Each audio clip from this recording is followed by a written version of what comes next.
सारथी। अमरमणि त्रिपाठी, जिसका नाम उत्तर प्रदेश की सियासत और जुर्म की दुनिया दोनों में ही मशहूर है, आज अपनी खास पेशकश में आज इसी नाम का पूरा इतिहास आपको बताएंगे। देखते रहिए हमारा स्पेशल प्रोग्राम अमरमणि की कलंक कथा।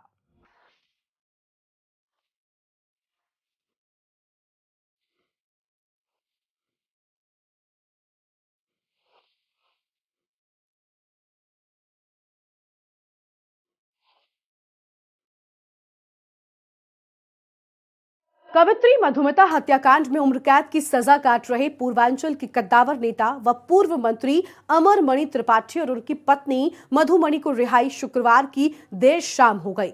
शाम 6 बजे तक सारी औपचारिकताएं पूरी कराकर डीएम कार्यालय से जेल प्रशासन के पास रिहाई का आदेश पहुंचा। जेलर डिप्टी जेलर शाम 6:58 तक आदेश की कॉपी लेकर बीआरडी मेडिकल कॉलेज के लिए रवाना हो गए। वहीं शाम 7:20 पर उनकी रिहाई हो गई। लेकिन रिहाई के बाद अभी भी मुश्किलें बरकरार हैं, क्योंकि देश की सर्वोच्च अदालत ने यूपी सरकार से रिहाई के मामले में 8 हफ्तों में अब जवाब मांगा है।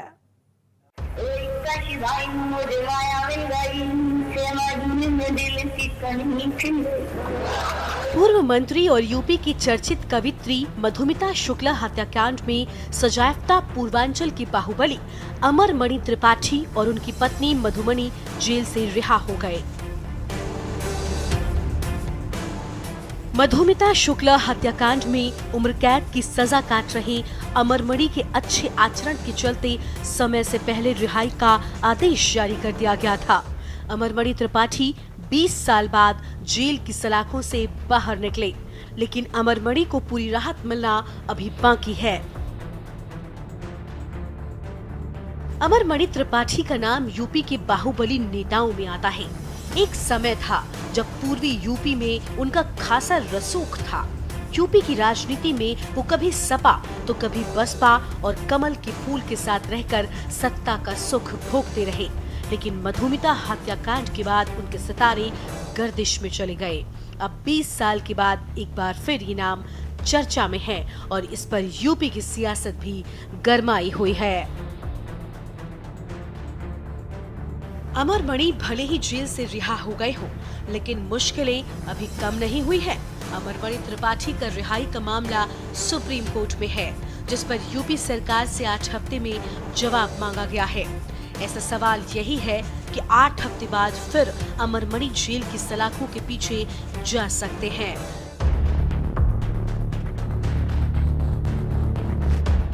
यूपी में अगले साल लोकसभा के चुनाव होने हैं। ऐसे में अमरमणि त्रिपाठी की रिहाई की टाइमिंग पर भी सवाल उठ रहे हैं। तब इस जुबान से ही यूपी की सियासत भी एक बार गर्मा गई है और मामले में सुप्रीम कोर्ट की भी नजर बनी हुई है। इस पहले गुरुवार को यूपी सरकार ने अमरमणि त्रिपाठी और उनकी पत्नी को रिहा करने का आदेश दिया था। यूपी सरकार के इस फैसले के खिलाफ कवित्री मधुमिता शुक्ला की बहन निधि शुक्ला ने सुप्रीम कोर्ट का दरवाजा खटखटाया।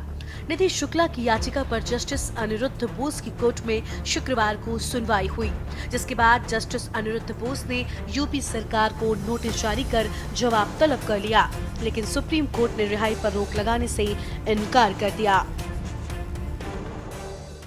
दुख और शर्म महसूस होती है कि हमने न्याय की उम्मीद सबसे करी थी, इस प्रदेश में करी थी। अब 8 हफ्ते का समय है। ये समय मेरे लिए आप ये समझ लीजिए तलवार की धार पे हम चल रहे हैं। कल से जब से ये निर्णय आया है रिहाई का अमरमणि की, तब से 6 फ़ोन कॉल्स मेरे पास आ चुकी हैं अलग अलग नंबरों से। उल जलूल वो लोग बातें कर रहे हैं। अब ये 8 हफ्ते अमरमणि जैसा आदमी जबरदस्त पावर गेम खेलेगा। शुक्रवार को कोर्ट परिसर में जब निधि रोने लगी तो आसपास के लोगों ने उनको दिलासा देने की कोशिश की। इस पर निधि ने रोते हुए कहा, 20 साल से दौड़ रहे थे। CBI, CBCID, session court, high court, supreme court, सब कुछ हो गया, लेकिन आज तक न्याय नहीं मिला। कोर्ट ने उम्र कैद की सजा दी थी, लेकिन सरकार कभी भी अमरमणि को जेल ही नहीं भेज पाई। मेरे अंदर मेरी मधुमिता का खून है, जिसने जीवन में समझौता नहीं किया, हार नहीं मानी, मैं उसी की बहन हूँ। और 20 वर्षों तक मैंने संघर्ष किया है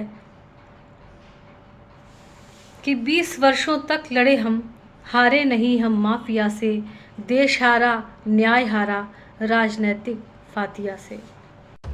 अमर मणि और उनकी पत्नी कहने को तो जेल में रहे, लेकिन उनका ज्यादातर वक्त गोरखपुर के बीआरटी मेडिकल कॉलेज में बीता। जब से सजा हुई दोनों ज्यादातर बीमार रहे। मधुमिता की बहन निधि के मुताबिक अमर मणि ने अपनी सजा का 60% हिस्सा अस्पताल में गुजारा। दरअसल बीआरटी मेडिकल कॉलेज के प्राइवेट वार्ड की दूसरी मंजिल पर 32 कमरे हैं। इनमें ऊपरी हिस्से के 16 नंबर के कमरे में अमर मणि त्रिपाठी और उनकी पत्नी मधुमणि एडमिट रहे हैं। सबको ये पता था और ये हमारी गलती थी कि हमने सबको ये बता दिया था कि 25 अगस्त को सुनवाई है और 24 तारीख की रात में आपाधापी में ये फैसला आया। सारा प्रदेश ये समझ सकता है कि ये फैसला रात में क्यों आया। 25 को सुनवाई थी, 24 को ये फैसला क्यों आ गया, सबको सब कुछ पता है। और जो मेरे पास सबूत हैं वो मेरे मनगढ़ंत नहीं है, बल्कि एक लंबी लड़ाई आयोग से लड़के मैंने वो पत्र सरकारी सब इकट्ठा किए हैं जो ये साबित करते हैं, जिसमें स्पष्ट रूप से लिखा हुआ है कि 2012 से 2023 तक अमर मणि त्रिपाठी, मधुमणि त्रिपाठी जेल गए ही नहीं। अमर मणि त्रिपाठी के मामले में जेल प्रशासन से लेकर बीआरटी मेडिकल कॉलेज प्रशासन कुछ भी बोलने को तैयार नहीं होता है। सवाल करने पर कहा जाता है कि बिना ऊपर से आदेश के हम कोई जानकारी नहीं दे सकते। लेकिन अब सब बीती बातें हो चुकी हैं, क्योंकि अमर मणि त्रिपाठी जेल से बाहर आ चुका है। बता दें कि 18 अगस्त 2023 को सुप्रीम कोर्ट ने रिहाई का आदेश पारित किया। इसमें लिखा था कि उनकी उम्र 66 साल होने के करीब 20 साल तक जेल में रहने और अच्छे आचरण को देखते हुए किसी अन्य वाद में शामिल न हो तो रिहाई कर दी जाए। अमर मणि की रिहाई पर बेटे अमन मणि ने भी अपनी बात रखी है। ऊपर वाले का आशीर्वाद है और हम लोग 20 वर्षों से इसके लिए तरस रहे थे, अपने माँ बाप के लिए तरस रहे थे। आज वो घड़ी आई है। हमारा पूरा परिवार, सभी लोग बहुत खुश हैं, अत्यंत खुश हैं। इस खुशी को बयान नहीं किया जा सकता। हमारे परिवार का पूरा विश्वास भारत के संविधान में, भारत के कानून में है और हम लॉ अबाइडिंग सिटीजन हैं। हम हरदम भारत के संविधान से बाध्य रह करके ही हर काम करते हैं। बता दें कि अमर मणि त्रिपाठी के बेटे अमन मणि त्रिपाठी भी पहली बीवी के मर्डर केस में जेल जा चुके हैं, लेकिन अब दोनों ही जेल से बाहर हैं। भले ही अमर मणि की जेल से रिहाई हो चुकी हो, लेकिन मधुमिता शुक्ला हत्याकांड से कलंक का जो टीका उनके माथे पर लगा था वो आज भी बरकरार है। स्पेशल डेस्क, के न्यूज़ इंडिया। कवित्री मधुमिता शुक्ला एक ऐसा नाम जिसने कम उम्र में न सिर्फ अपनी पहचान बनाई, बल्कि कविताओं के कहने की क्षमता को मधुमिता में थी। उसने सबको उसका दीवाना बना दिया था। लेकिन मधुमिता ने कभी सोचा भी नहीं था जो कविताएं उसके लिए नाम और पहचान बना रही हैं, वो उसकी जिंदगी में तूफान लाने वाली हैं। तेज तर्रार और बेबाक अंदाज के चलते मधुमिता 16 से 17 साल की उम्र में ही बहुत मशहूर हो गई। धीरे धीरे मधुमिता हिंदी कवि सम्मेलनों की शान बन गई, जिसके बाद मधुमिता की जिंदगी हमेशा के लिए बदल गई। अमर मणि त्रिपाठी एक ऐसा नाम जो यूपी में एक बार फिर चर्चा में है, लेकिन यूपी में इस नाम की चर्चा के पीछे भी एक नाम है जिसका नाम था मधुमिता शुक्ला। मधुमिता शुक्ला जो यूपी के लखीमपुर खीरी की रहने वाली थी। मधुमिता एक कवित्री थी। कवि सम्मेलनों में अपनी कविता गाकर उन्होंने अपनी एक अलग पहचान बनाई। उनकी कविताओं में मुख्यमंत्री से लेकर देश के प्रधानमंत्री समेत तमाम बड़े नेता निशाने पर होते थे, जो उसकी कविताओं के दीवाने थे।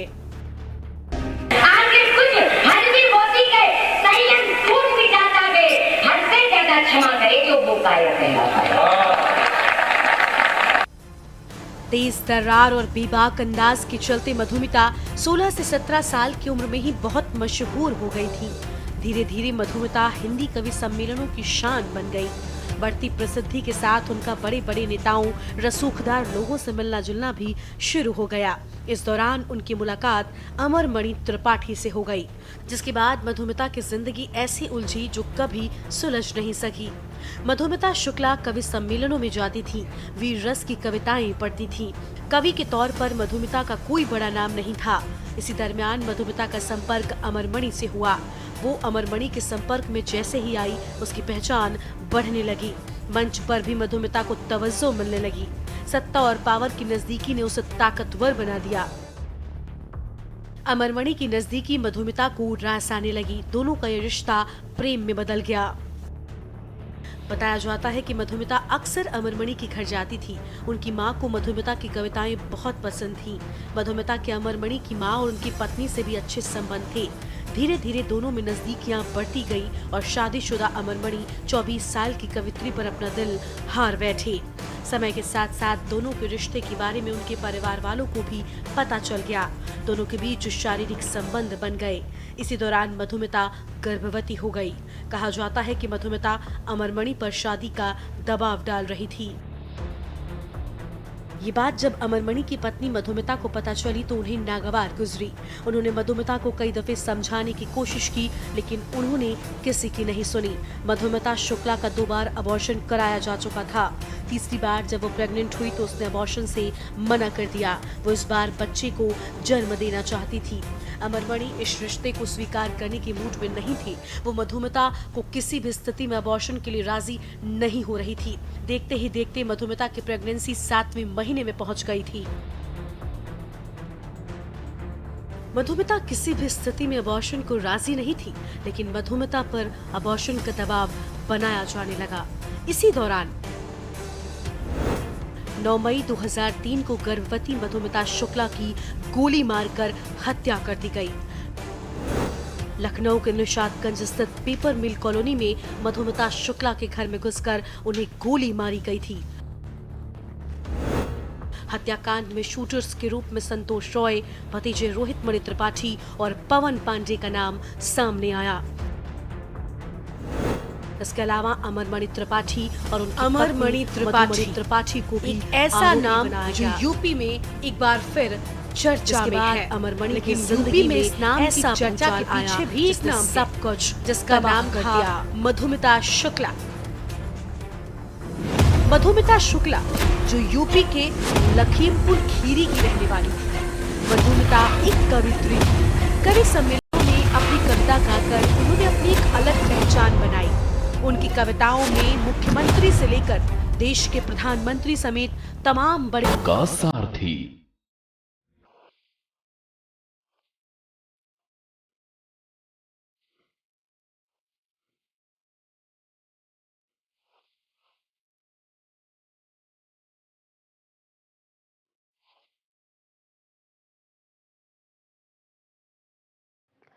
मधुमिता के परिजन हत्याकांड के शुरुआती दिनों से ही अमरमणि के खिलाफ कड़ी कार्रवाई की मांग कर रहे थे। हालांकि अमरमणि ने भी अपने राजनीतिक रसूख का इस्तेमाल शुरुआती दिनों में खूब किया। घटना के समय यूपी में मायावती की सरकार थी। अमरमणि मंत्री थे। सीबीसीआईडी मामले की जांच कर रही थी, लेकिन उसकी जांच में लगातार अमरमणि को क्लीन चिट दिए जाने का दबाव था। सीबीसीआईडी ने 20 दिन की जांच के बाद मामला सीबीआई को ट्रांसफर कर दिया, जिसके बाद अमरमणि की जिंदगी में सैलाब आया, जिसने अमरमणि का सब कुछ तबाह कर दिया। मधुमिता शुक्ला हत्याकांड यूपी में हर किसी की जुबान पर था।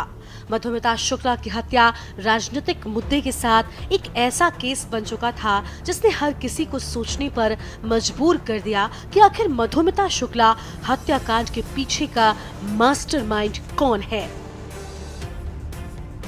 मधुमिता शुक्ला की हत्या प्रदेश की एक हाई प्रोफाइल मामला बन चुका था। हत्या की जांच पड़ताल शुरू हुई तो उसके तार बाहुबली नेता अमरमणि त्रिपाठी से जुड़ते नजर आए। पुलिस को एक ऐसा सुराग मिला जिसने कद्दावर नेता अमरमणि का पूरा राजनीतिक जीवन चौपट कर दिया। लखनऊ के महानगर थाने में हत्या का केस दर्ज कराया गया। महानगर एसएचओ अजय कुमार चतुर्वेदी ने घटना की जांच शुरू की। एसएचओ ने जांच के दौरान मधुमिता की डायरी और अन्य जानकारियां इकट्ठा की। घटना के इकलौते गवाह घर के नौकर को सुरक्षा दी गई। हालांकि मधुमिता की बहन इस केस में पुलिस की कार्रवाई से संतुष्ट नहीं थी, जिसके बाद मामले को सीबीसीआईडी को सौंप दिया गया। सीबीसीआईडी ने केस की जांच अपने तरीके से तेज कर दी थी। इस मामले में अहम मोड़ जून 2003 में आया, जब केस की जांच कर रहे 1967 बैच के आईपीएस महेंद्र लालका को सरकार ने सस्पेंड कर दिया। दरअसल आईपीएस लालका ने हत्याकांड में सरकार में मंत्री अमरमणि की संलिप्तता पाई थी। महेंद्र लालका की जांच को लेकर सरकार ने माना कि केंद्र के दबाव में आईपीएस की ओर से जांच की दिशा को मोड़ा जा रहा है। हालांकि सस्पेंडेड आईपीएस की जांच सही थी। मधुमिता के परिजन कांड के शुरुआती दिनों से अमरमणि के खिलाफ कार्रवाई की मांग कर रहे थे। हालांकि अमरमणि ने अपने राजनीतिक रसूख का इस्तेमाल शुरुआती दिनों में खूब किया। घटना के समय में यूपी में मायावती की सरकार थी, अमरमणि मंत्री थे। सीबीसीआईडी मामले की जांच कर रही थी, लेकिन उसी जांच में लगातार अमरमणि को क्लीन चिट दिए जाने का दबाव था। सीबीसीआईडी ने 20 दिन की जांच के बाद मामला सीबीआई को ट्रांसफर कर दिया। सीबीआई ने महानगर थाने में दर्ज की एक हत्या के मुकदमे की जांच शुरू की। मधुमिता शुक्ला हत्याकांड एक बड़ा राजनीतिक मुद्दा बन गया। सीबीआई ने घटना की जांच की गति तेज की। अमरमणि की घटना में संलिप्तता को देखते हुए सितंबर 2003 में उसे गिरफ्तार किया गया। सीबीआई ने जांच में पाया कि मधुमिता की हत्या के बाद एक कॉल गोरखपुर में अमरमणि त्रिपाठी की पत्नी मधुमणि को किया गया था। बाद में मधुमणि को भी इस केस में आरोपी बनाया गया। इसके बाद अमरमणि ने जमानत पाने की कोशिशें शुरू की। अमरमणि ने केस की जांच के क्रम में डीएनए जांच कराने से मना कर दिया था। गवाहों से पूछताछ शुरू हुई तो अमरमणि के रसूख के कारण 2 गवाह अपने बयान पलट गए, लेकिन मधुमिता शुक्ला के एक पत्र ने इस कांड की दशा और दिशा दोनों बदल दिए। दरअसल प्रेग्नेंट होने के बाद मधुमिता ने अमरमणि को एक भावुक खत लिखा था, जिसे उसकी मौत के बाद जांच एजेंसियों ने उसके कमरे से बरामद किया। इस पत्र में लिखा था, 4 माह से मैं मां बनने का सपना देख रही हूँ। तुम इस बच्चे को स्वीकार करने से मना कर रहे हो, पर मैं नहीं। क्या मैं महीनों इसे अपनी कोख में रखकर इसकी हत्या कर दूं? क्या तुम्हें दर्द का अंदाजा नहीं है? तुमने मुझे सिर्फ एक उपभोग की वस्तु समझा है। मधुमिता की ये चिट्ठी जांच टीम को हत्याकांड की गुत्थी सुलझाने में अहम साबित हुई। हत्याकांड के बाद मधुमिता के गर्भ में पल रहे बच्चे का डीएनए टेस्ट किया गया। अमरमणि को डीएनए टेस्ट कराने को कहा गया। पहले तो वो नहीं माना, बाद में जब डीएनए टेस्ट हुआ तो बच्चे का डीएनए अमरमणि से मिल गया। जांच की स्थिति और परिवार के खतरे को देखते हुए मधुमिता की बहन सुप्रीम कोर्ट पहुंच गई। मधुमिता की बहन ने केस लखनऊ की अदालत से दिल्ली या तमिलनाडु शिफ्ट करने की अपील की। सुप्रीम कोर्ट ने सुनवाई के बाद साल 2005 में केस उत्तराखंड को ट्रांसफर कर दिया। देहरादून की विशेष कोर्ट में सुनवाई शुरू हुई। 24 अक्टूबर 2007 को देहरादून सेशन कोर्ट ने मधुमिता शुक्ला हत्याकांड में फैसला सुनाया। अमरमणि त्रिपाठी, मधुमणि त्रिपाठी और 3 अन्य आरोपियों को देहरादून सत्र न्यायालय में उम्र कैद की सजा सुना दी गई। अमरमणि ने सेशन कोर्ट के फैसले को नैनीताल हाई कोर्ट और सुप्रीम कोर्ट में चुनौती दी, जहां उसकी सजा को बरकरार रखा गया।